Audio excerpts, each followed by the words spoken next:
My name's Simon Lincoln. I work for Make Architects. I've just completed 2 years working in Beijing, in our Beijing office, and recently returned to the UK. So my 3 tips for UK architects thinking of working in China would be really to make sure you have the right fit of staff and personnel that you send to China. It's important that they are able to engage with the local community, the local culture, and it helps if you do have bilingual staff that are already embedded in your organisation, because not only do they understand your practice, they understand your message, and hopefully they're also practicing and doing the work on a daily level as well, which really underlines your message and strengthens you as a practice in a foreign country.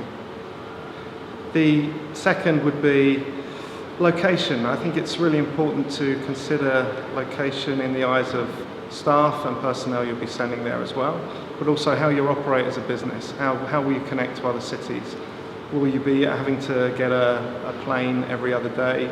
Will you be on a high-speed rail link? Are you already in the right space? Do you not need to travel? So there's key considerations with that.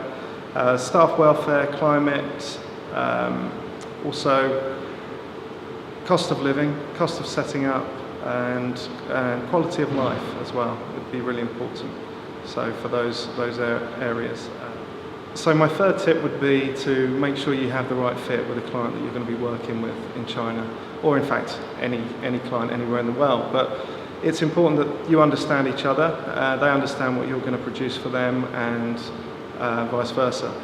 We had an interesting situation where we presented our work to a client. We're obviously, if you know us, we're a very contemporary practice. We do a lot of contemporary architecture.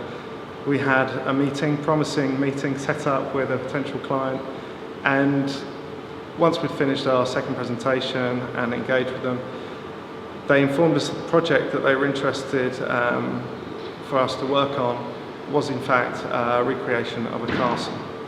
So I think we both got a little bit wrong. We made our apologies, we smiled, and we left. But hence we didn't construct the castle.